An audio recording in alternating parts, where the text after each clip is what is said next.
அடடா! எப்போ பார்த்தாலும் இந்த கோதுமை மாவில் சப்பாத்தியோ இல்லை கோதுமை தோசையோ போர் அடிச்சிருச்சுன்னா இந்த ஒரு டிஷ்ஷை கண்டிப்பாக ட்ரை பண்ணி பாருங்கள்.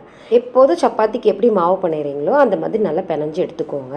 அதுக்கப்புறம் இந்த மாதிரி கேப் வச்சு ரவுண்ட் ரவுண்டாக கட் பண்ணிவிட்டு இந்த மாதிரி ஒரு ஃபோல்டிங் கொடுத்துக்கலாம். இப்படி பண்ணணும் அப்படின்னா நம்ம ஹோம்மேட் பாஸ்தா ரெடி. ஸோ இதுக்கப்புறம் நல்லா தண்ணியில் கொதிக்க வச்சுட்டு அதுக்கப்புறம் நம்ம வடிகட்டி எடுத்துடலாம். வடிகட்டி எடுத்த பிறகு இந்த பச்சை தண்ணியிலையோ இல்லை கோல்டு வாட்டர்லேயோ போட்டு எதுவுமே பண்ண வேண்டாம், அப்படியே வடிகட்டிட்டு நல்லா ஆற விட்டுருங்க.